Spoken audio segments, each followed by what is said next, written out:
ملکہ زبیدہ جو ہے یہ ہارون الرشید کی بیوی ہے، لیکن اتنی صالحہ تھی کہ جب ہارون الرشید نے چاہا کہ میں اس سے نکاح کروں تو اس نے کہا کہ میں اپنی مرضی کا حق مہر لوں گی۔ تو اس نے کہا کہ ٹھیک ہے، بادشاہوں کے لیے کیا مشکل ہوتا ہے حق مہر ادا کرنا۔ تو اس نے کہا کیا حق مہر لوگی؟ کہا بغداد سے نہر نکالو اور عرفات تک پہنچاؤ، یہ میرا حق مہر ہوگا۔ اور یہ بڑا مشکل کام تھا، اور اس کے لیے اس زمانے میں جو ہے وہ کتنے پیسے خرچ آئے، اور وہ نہر نکالی گئی۔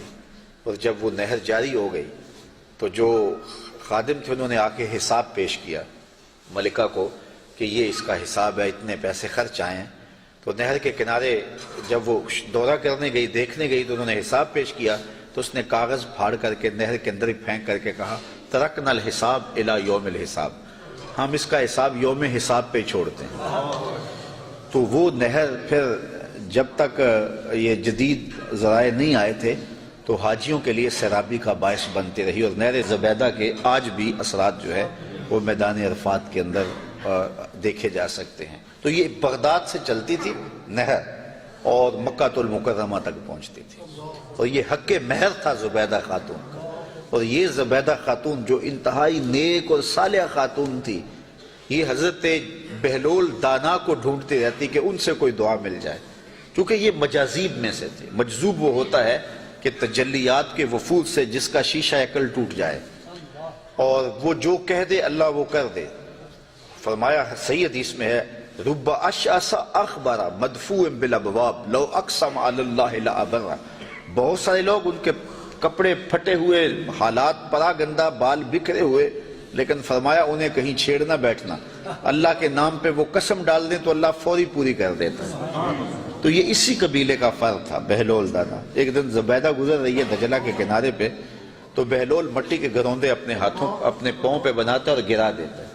یہ کبھی آپ نے بچپن میں منظر دیکھا، وہ گلی میں ریت پھینک جائے تو بچے جو ہے وہ پاؤں کے اوپر گروندے بنا دیتے ہیں اور پھر ان کو ہولے سے پاؤں نکال لیتے ہیں، پھر جب کھیل ختم ہو تو گرا دیتے ہیں۔ یہی شغل بہلول کر رہا ہے دجلہ کے کنارے۔ تو ملکہ زبیدہ گزری، پوچھا بہلول کیا کر رہے ہو؟ کہا جنت کے مکان بنا رہا ہوں۔ کہا بیچتے ہو؟ ہاں بیچنے کے لیے بنا رہا ہوں۔ کتنے کا؟ کہا کہ 10 روپے کا، فرض کرو 10 روپے کا ایک مکان بیچ رہا ہوں۔ 10 روپے کیا ہوتے ہیں؟ اس نے 10 درہم نکالے، بہلول کو دیے۔ بہلول نے پیسے دیکھے اور دجلہ میں پھینک دیے، اور ایک کے گرد دائرہ کھینچ کے کہا یہ تمہارا ہوا۔ پیچھے سے بادشاہ گزرا تو اس نے بہلول کو دیکھا ایسی شغل میں لگا ہوا ہے، پوچھا کیا کر رہے ہو؟ کہا جنت کے مال بنا رہا ہوں۔ تو کہا بیچتے ہو؟ کہا ہاں بیچتا ہوں۔ کتنے کا؟ 10 روپے کا۔ بادشاہ مسکرا کے گزر گیا، دیوانہ ہے، موج میں لگا ہوا ہے۔ اچھا خیر، جب رات پڑی بادشاہ سویا، کیا دیکھتا ہے جنت میں ایک خوبصورت محل ہے کہ اس نے کبھی ایسا محل دیکھا ہی نہیں تھا۔ شوق ہوا کہ اس کو اندر سے دیکھو، کیونکہ بادشاہوں کی خواہش ہوتی ہے۔ تو جب آگے بڑھا تو لکھا تھا ملکہ زبیدہ، اشتیاق اور بڑھا۔ تو پھر آگے بڑھنے لگا، دربان نے روک دیا، کہا یہ میری بیوی کا ہے۔ کہا دنیا کے ضابطے اور ہیں، آخرت کے ضابطے اور ہیں، اجازت کے بغیر نہیں جا سکتے۔ اتنے میں آنکھ کھل گئی، بادشاہ بے چین ہو گیا کہ کون سا اس نے نیک عمل کیا ہے کہ جنت میں اس کے نام کا محل دیکھا ہے۔ تو اس نے ملکہ کو بیدار کیا اور کہا کہ کیا ماجرا ہے کہ میں نے یہ خواب دیکھا؟ اس نے کہا میں نے تو کوئی خاص عمل نہیں کیا، وہی معمول کی عبادتیں ہیں، وہی نیکیاں ہیں۔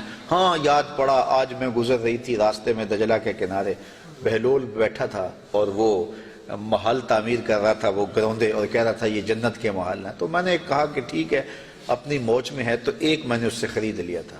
بادشاہ سر پکڑ کے بیٹھ گیا، وہ تو مجھے بھی کہتا تھا، اور میں دیوانے کی بھیڑ سمجھا اور آگے گزر گیا۔ اگلے دن بادشاہ قصدن گزرا، ہارون الرشید قصدن گزرا، اور دل میں تھا کہ آج بہلول اسی شغل میں دوبارہ مل جائے تو کیا اچھا ہو۔ اگلے دن دیکھا تو بہلول وہاں بیٹھا ہوا ہے اور وہی کام کر رہا ہے۔ بادشاہ خوش ہوا، کہا بہلول کیا کر رہے ہو؟ اب دل دھڑک رہا تھا کہ جواب کل جیسا ملے۔ کہا جنت کے محل بنا رہا ہوں۔ بادشاہ کے دل کو تسلی ہوئی، کہا بیچتے ہو؟ کہا ہاں بیچنے کے لیے بنا رہا ہوں۔ کہا کتنے کا؟ کہا آدھی حکومت لگے گی۔ کہا کل تو 10 روپے کا کہتے ہو۔ کہا ہاں کوئی اور آئے تو اس کے لیے 10 روپے کا۔ کہا تو میرے لیے اتنا مہنگا کیوں؟ کہا تم دیکھ کے جو آئے ہو۔ تو بات یہ ہے کہ یہ سعدی نے کہا تھا، سعدیہ نزدیک رائے عاشقاں، خلق مجنو نندو مجنو آکل است۔